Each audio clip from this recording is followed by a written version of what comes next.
Bienvenue, benvenuti, and welcome to Expatriotical, the podcast for expats, travelers, and other adventurous souls. I'm Chandra Alley, and after living as an expat with my husband and 4 children in 2 different countries for almost 6 years, I've learned the arts of pivoting during pitfalls, traveling tastefully for less, and soaking in amazing new cultures without losing your own. Join me as we dive into the joys and challenges of travel and the expat life in every episode. Hey everyone, I hope this episode finds you in a good headspace, whether that's coming to the end of your summer or if you've already started your school year, for those that have kids, transition. I hope your transition is going well. The title of today's episode is 7 Things I Wish I'd Known as a Virgin Expat. I know that sounds like a kind of risque title, but I promise this is still very family friendly. I was just trying to find a way to convey the concept of being a first-time expatriate, but needed the title to be shorter. And I also like the innocence and tenderness that the word virgin conveys. Anyway, the semantics are not the point. I just wanted to let everyone know that anyone can listen to this episode. But before I jump into those 7 things, I wanted to share 2 other things. One, the reason why I stated last week that this was a special episode is because today, meaning August 21st, the day this episode, number 27, airs, marks 6 months of Expatriotical. It is a big day for me, y'all, and that 6 months of episodes, not even counting all of the work and conception and learning that went into it before episode 1 debuted on February 21st of this year, 2024. It has been a labor of love, and I hope that you have and are enjoying it as much as I am. So chin chin, and here's to another 6 months. Okay, the second thing I wanted to tell you before jumping into the main content of today's episode is that I also stated that if I had any more Olympic adventures, I would share them today, and I am happy to report that I did. As I write this here in Paris, athletes from around the world are starting to head home after last night's closing ceremonies. I realize you are listening to this at least 10 days after the closing ceremonies, but nonetheless, I thought it would be fun to share the end of my family's Paris 2024 Olympic adventures. So the timeline is going to be kind of weird because I am talking about the past, but here we go. On Tuesday, August 6th, after Chris finished work, we headed into the center of Paris to try to see the Olympic flame. Now, I had heard that you needed to buy tickets to do so and had had troubles with the link, so I thought, let's just try to see it from as close as they will allow us. And Chris had wanted to walk down the Champs-Élysées, which is the big avenue lined with restaurants and many designer stores that runs from the Arc de Triomphe in the west to Place de la Concorde in the east, or Concorde Place. And so I thought, perfect, since we were coming from the west, we would walk or could walk down part of the Champs-Élysées and then go around Concorde because you had to have tickets to go in and then see the flame from the side, and it was the side that's a little bit closer to the Louvre. So we rode the metro, and when we got out at the stop Franklin D. Roosevelt, we came up to all of the decorations and fanfare of Paris 2024. I'll be honest that there really weren't that many people.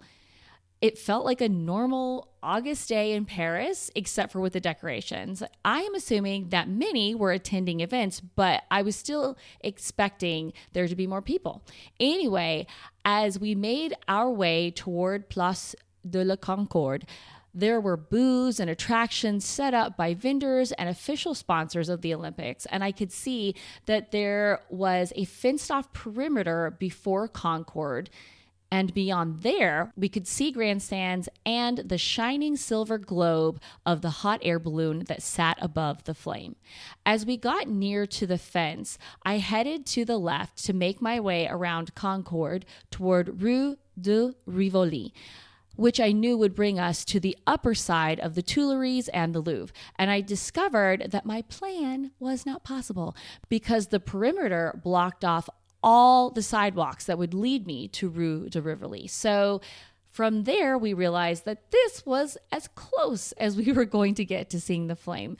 I'll be honest that we were disappointed, but the kids took it well, and we were all greatly consoled by a delicious steak dinner at Le Relais de Venise l'Entrecôte.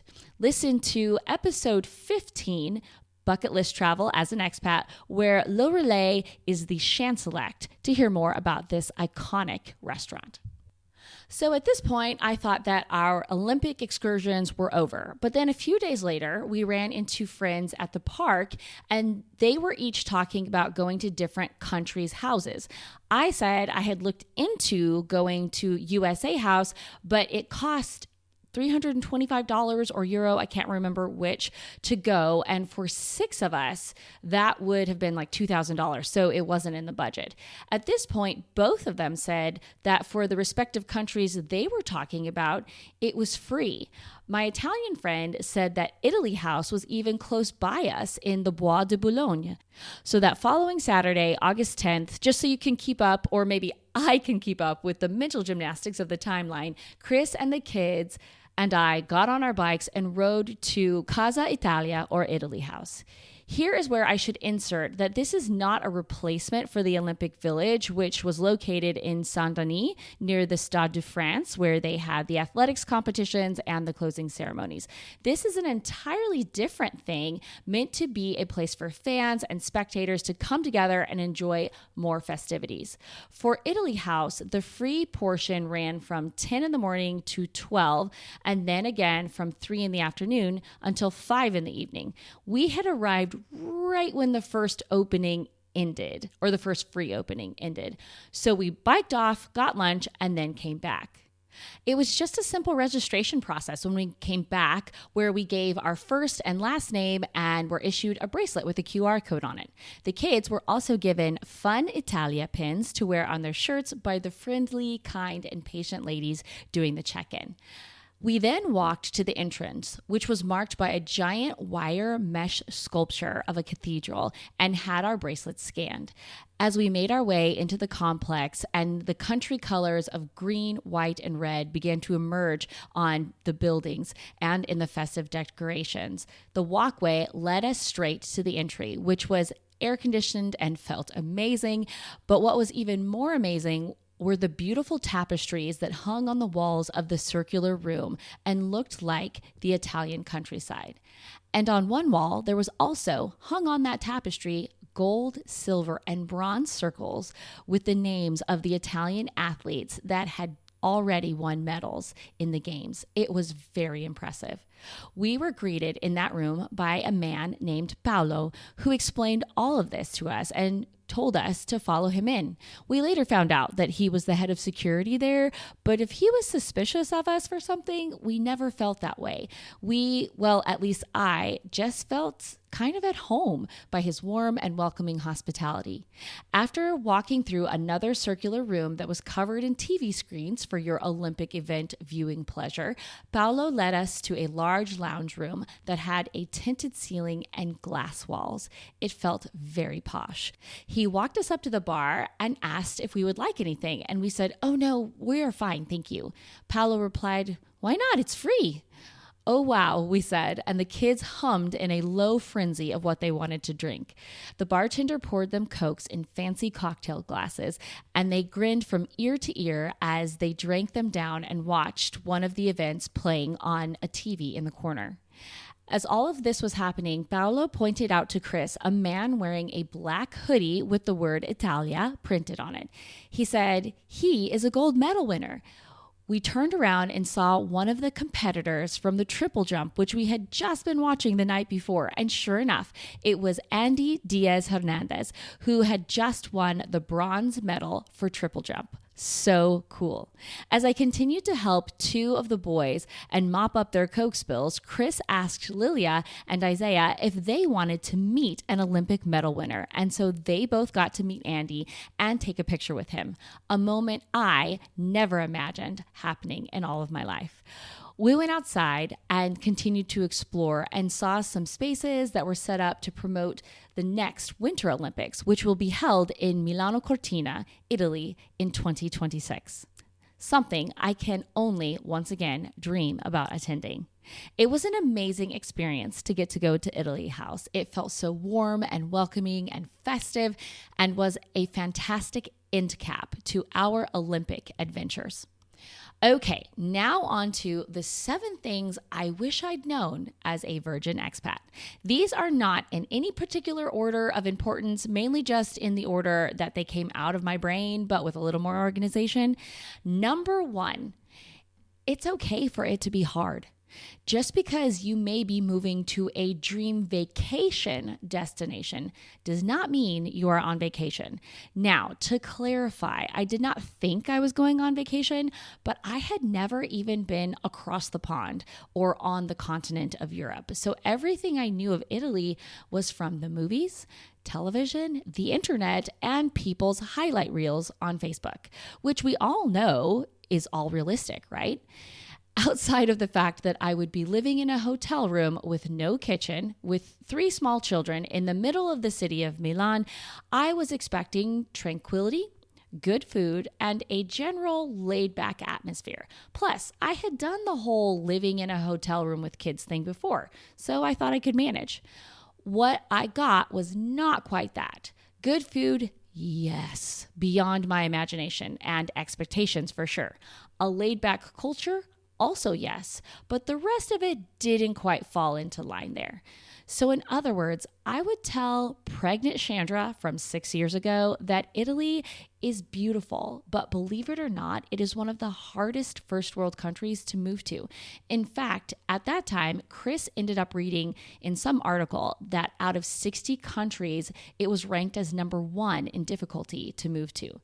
I cannot find that article now, and I will explain more about why that felt true to me a little bit later in the episode. Thing number 2 is it's going to be okay.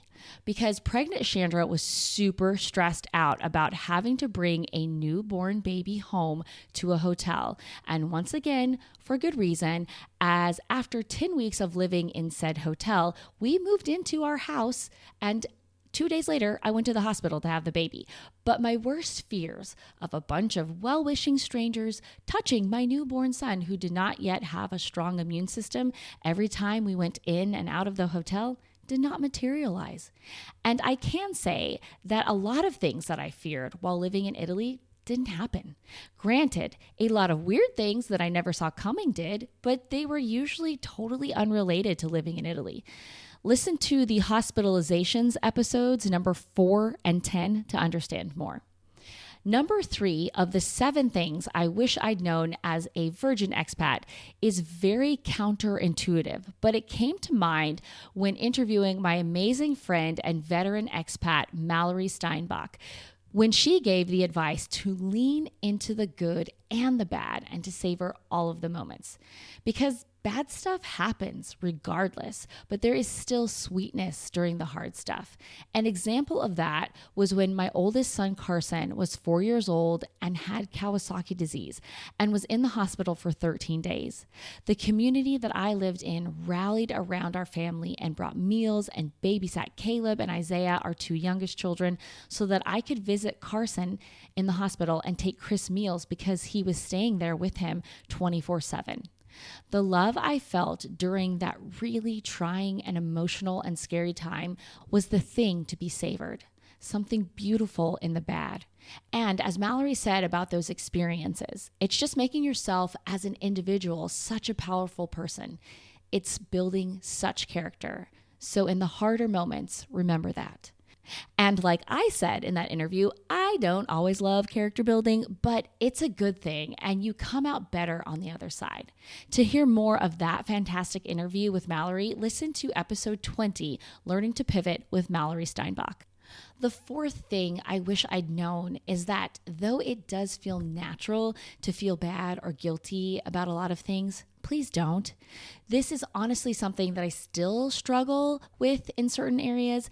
But for example, as a virgin expat, when I would say to acquaintances when they gushed and asked what it was like to live in Italy, that it was beautiful but very difficult, their responses would be those of disbelief or like they felt I was whining. I would walk away feeling guilty and having some resentment for not being believed. But I learned over time to either not really directly answer that or not to care what they thought, because they were looking through vacation lenses and also through the lens of never having been an expat. So guilt or feeling bad was simply not necessary because they didn't understand. Another way that I felt bad but needn't was having difficulty staying in touch with family and friends due to the time difference. This is the one that I still mourn a bit because I do wish I could just call up friends and family without having to plan those phone calls. And I feel guilty sometimes. But I tell myself, if it had been the opposite and they had been the ones to move, would I be upset about that? No. In fact, years ago, one of my best friends in the whole world moved to Okinawa, Japan, and was 15 hours ahead of me time-wise, but we still managed to stay in touch. Maybe not quite as often, but we did, and we still do to this day now that she is back in the States and I'm abroad. So I would tell myself, don't feel bad. This is just part of it, and it's just a season. Okay, now the last three things I wish I'd known are less serious or heavy and more on the practical side. Thing number 5 is ask for a longer visa. When we first arrived in Milan and began the process of getting our permesso di soggiorno, which is our residence permits, it was a grueling process. First, we made a very special appointment to take some documents to the post office. Then we made another appointment that happened a few months later to go to a specific police station and bring more documents and be fingerprinted.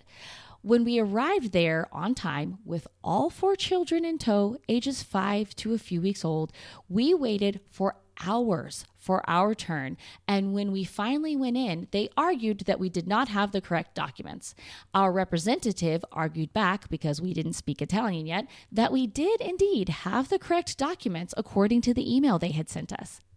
By God's grace, they accepted this argument. And then several months later, we went back to get our permesos, which by that time only had a few months left until they expired.